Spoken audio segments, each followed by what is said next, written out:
Paragis kayo dyan, libre, bunot. Libre bunot, oh. Ang daming paragis.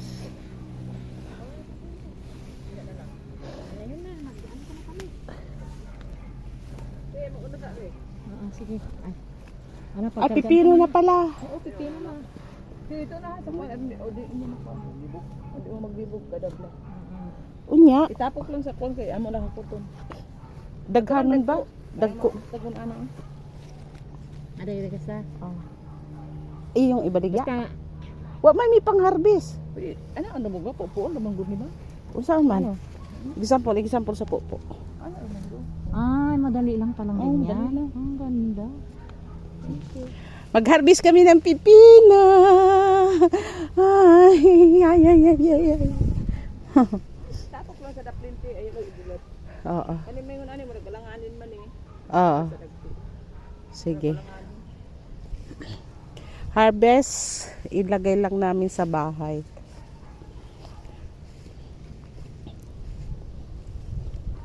Harvest kami ng pipino. Ay, alanganin, ang laki.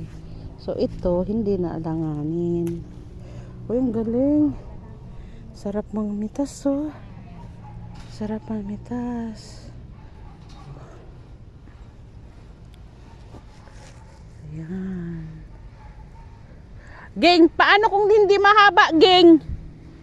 Pahabain pa, geng?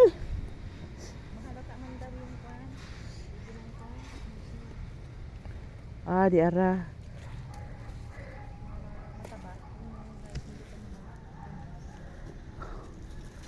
Harvest kami ng pipino. Yan. Ay, haba, oh.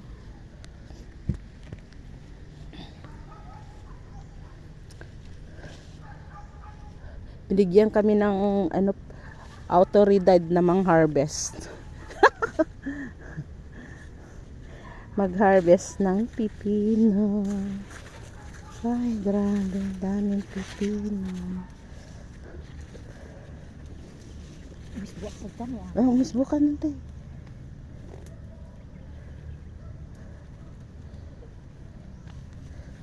Nilaya, oh. Ito kunin na natin. Ay, medyo ano na siya. So ito, yan, pipino. Haba, oh. Pipino. Wow, ang pipino.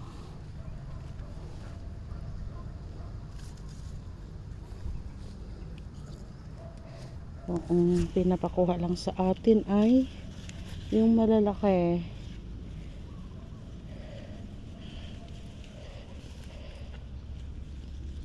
Now, doble harvest po tayo. May dahon at saka may pipino.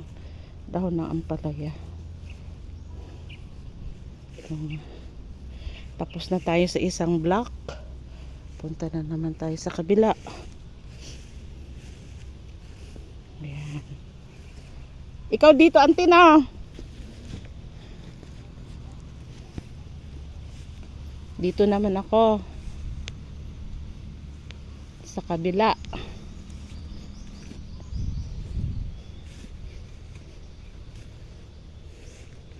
May reject. Ito po yung mga reject nila.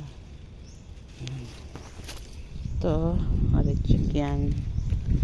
Yung ginagawa dyan ay pinapakain sa baboy. Yan.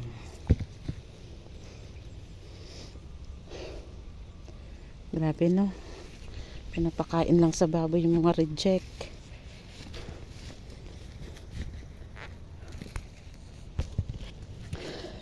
So, ilagay natin siya dito sa malilim para pagdaan ng ating stroller ay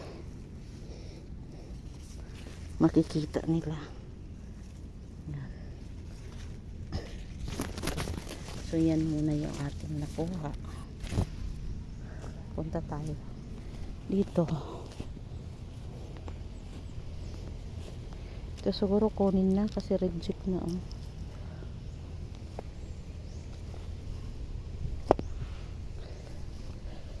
Saan pa ba? Daming reject.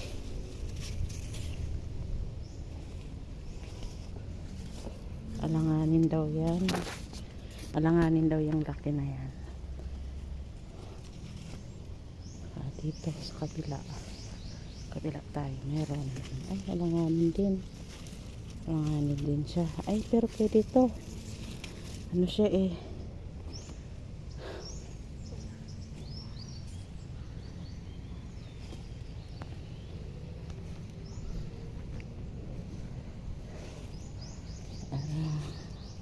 Dagko. Ay, dagko. Lalaki. Ito pwede na. Reject. Medyo may tinik din pala tong ano no. Itong pipino. May tinik siya.